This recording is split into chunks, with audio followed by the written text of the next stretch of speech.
नमस्कार, मी आनंद पिंपळकर. सर्वात प्रथम म्हणजे आता जो हा व्हिडिओ बनवतोय हा मी स्वतः लिहिलेला नाही आहे. हा व्हॉट्सअप फॉरवर्ड आलेला आहे आणि ज्या कोणी लेखकांनी लिहिलं असेल त्यानं माझ्या मनातलंच लिहिलं आहे, म्हणून त्याचे मी आभार मानतो आणि हा व्हिडिओ सादर करतो की मुलांची खरंच लग्न करायची आहेत का नुसती नाटकं करायची आहेत. आपण पाहतो की हल्ली लग्न चांगले मुलगा मुलगी असूनही होत नाहीत. का? कारणं असंख्य आहेत. जसं की कमी शिक्षण आहे, नको. पगार कमी आहे, नको. खेड्यात राहतो, नको. शेती नाही, नको. स्वतःचे घर नाही, नको.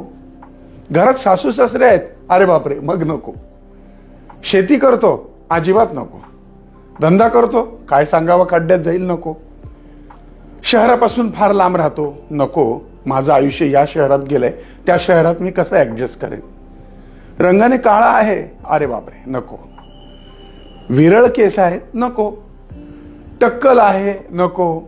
बुटका आहे म्हणून नको. फार उंच आहे म्हणून नको. जाड आहे म्हणून नको. तगडा आहे म्हणून नको. चष्मा आहे म्हणून नको. वयात जास्त आहे म्हणून नको. आता तो ज्या एरियात राहतो तो एरिया बरोबर नाही म्हणून नको. आता पुढे काय, तर मंगळ आहे म्हणून नको. त्याच्या पुढचं कारण एक नाडी आहे म्हणून नको. नक्षत्राचा दोषच आहे, मैत्री दोषच आहे, राक्षसगण मनुष्यगण दोषच आहे, मग नको. आता ह्या असंख्य कारणांनी जर तुम्ही लग्नाला नकार देत राहिलात तर मग लग्न करणार कधी? संसार कोणाबरोबर करणार? तुम्ही मायबाप होणार कधी? तुमच्या जीवनात नातवंड येणार कधी? तुम्ही सासू सासरे आजी आजोबा होणार तरी कधी? बरं, एवढ्या सगळ्या कारणांसाठी मुलाला नकार देत असताना मुलींमध्ये अशी कोणती गुणवैशिष्ट्ये असतात हे आईवडील सांगू शकतील का? अनेक मुलींना स्वयंपाक येत नाही, चहाही करता येत नाही, संसार कसा करतात हे माहीत नसतं, तडजोड कशी करायची माहीत नसतं. मान्य आहे, मुली हुशार आहेत, शिकलेल्या आहेत, स्वतःच्या पायावर उभ्या आहेत, म्हणून तुम्ही त्यांच्यापेक्षा हुशार जावयांची आणि त्याच्या लठ्ठ पगाराची, त्याच्या प्रॉपर्टीची अपेक्षा ठेवणार. मग त्या अपेक्षा पूर्ण नाही होत म्हणून स्थळांना नकार देत राहणार आणि या सगळ्या कारणामध्ये मुलीचं वय मात्र वाढत राहणार. या सगळ्यात नुकसान होत आहे ते कमी पगार असलेल्या चांगल्या स्वभावाच्या निर्व्यसनी मुलांचं, ज्यांना मनापासून जोडीदार हवा असतो पण मुलींच्या आणि त्यांच्या आईवडिलांच्या, काही त्यांच्या नातेवाईकांच्या वेल सेटलच्या व्याख्येमध्ये ते बसत नाहीत, त्यामुळे ही स्थळं मागं पडतात. शेतकऱ्यांच्या मुलांच्या बाबतीत तर फारच प्रॉब्लेम. शेतकरी असणाऱ्या मुलाला मुली मिळतच नाहीत. मुलाच्या लग्नाच्या वेळेस असलेल्या पगारावर मुलीच्या भविष्याची चिंता त्यांच्या पालकांनी करण्यापेक्षा त्या मुलावर विश्वास दाखवून मुलीचं त्याच्यासोबत लग्न करून देणं गरजेचं आहे. कारण त्या मुलाचा जो पगार आता आहे तो भविष्यात राहणार नाही. त्याचं कर्तृत्व बघा, त्याचे होतकरूपणा बघा. त्याचं कर्तृत्व आणि होतकरूपणा असेल तर निश्चितच त्याचा पगार वाढणार आहे, तो काही शांत बसणार नाही. जशी मुलीची स्वप्न असतात तशी मुलाची देखील स्वप्न असतात. त्याची स्वप्न पूर्ण करण्यासाठी, भरारी घेण्यासाठी नवीन उत्साह, उमेद, बळ मिळणार आहे आणि पगारही चांगला आहे म्हणजे मुलगी सुखी राहील हा गैरसमज आहे बरं का, लक्षात ठेवा. कित्येक करोडपतींकडे नांदणाऱ्या मुलींनी देखील तक्रारी नोंदवल्या, त्यांच्यावर केसेस चालू आहेत सासरकडच्या लोकांवर. भरपूर पैसा असला म्हणजे मुलगी सुखी असते असं अजिबात नाही.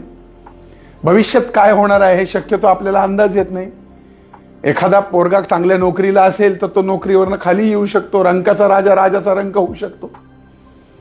खरं तर हल्ली लग्न म्हणजे मुला मुलींपेक्षा त्यांच्या आईवडिलांसाठी आणि त्यांच्या नातेवाईकांसाठी खरं तर स्टेटस सिम्बॉलचा विषय झालाय.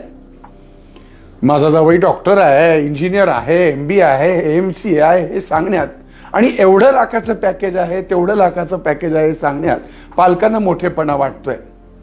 आणि तसं स्थळ मिळावं यासाठी प्रत्येक मुलीचा आणि मुलीच्या आईवडिलांचा आणि नातेवाईकांचा प्रयत्न असतो. पण सर्वांनीच अशा अपेक्षा ठेवल्या तर बाकीच्या मुलांनी करायचं काय? त्यांची लग्न कशी होणार हा प्रश्नच आहे. पूर्वीच्या काळी जेव्हा लग्न व्हायची त्यावेळेस मुलं मुली एकमेकांना पाहायचे देखील नाही, लग्न लावून दिली जायची. म्हणून काय घटस्फोट व्हायचे का? तेव्हा ऍडजस्टमेंट केले जायचेच ना. उलट घटस्फोटाचं प्रमाण तेव्हा कमी होतं. पण जेव्हापासून लग्नामध्ये माणसापेक्षा शिक्षण, पैसा, प्रॉपर्टी याला महत्त्व आलंय तेव्हापासून घटस्फोटांचं प्रमाणही वाढलंय, हे सत्य विसरून चालणार नाही. विवाहामध्ये भौतिक सुखांपेक्षा मानसिक सुखाची, आधाराची आणि समजूतदारपणाची जास्त गरज असते. आईवडिलांनी आपल्या मुलामुलीचा सुखाचा विचार जरूर करावा, पण तो करत असताना त्यांच्या वाढत जाणाऱ्या वयाचा आणि निघून झालेल्या वेळाचंही भान आईवडिलांनी त्यांच्या नातेवाईकांनी ठेवायला हवं. कुठेतरी थांबायला हवं आणि अपेक्षांवर अडून न बसता तडजोड करून पुढे जायला हवं, कारण अपेक्षा ह्या कधीच न संपणाऱ्या असतात. ज्योतिषशास्त्रीय प्रॅक्टिस करताना मुलांची लग्न कधी होईल हे विचारायला ज्यावेळेस 35, 38, 40 वर्षांचे लोक येतात, तेव्हा मला हसू वाटतं आणि मला आश्चर्य वाटतं की जर 35-40व्या वर्षी जर तुम्ही लग्न करणार तर तुम्हाला मुलंबाळं कधी होणार, ती मोठी कधी होणार आणि त्या मुलाबाळांचा आनंद तुम्ही कधी आणि कसा घेणार. लक्षात घ्या, आज आहे ते उद्या नाही, उद्या आहे ते परवा नाही. त्यामुळे आताचा क्षण आनंदामध्ये काढून संसाराला सुखी सुरुवात करा. प्रत्येकाला 100% मनाप्रमाणे मिळतंच असं नसतं, त्यामुळे जे मिळेल त्याच्यामध्ये आनंद माना. तुमच्या मुलीच्या किंवा जावयाच्या पायात लक्ष्मी असेल तर निश्चित प्रगती होणार. बऱ्याचदा असं पाहण्यात येतं की सासरा म्हणतो की मुलाचं स्वतःचं घर नाही.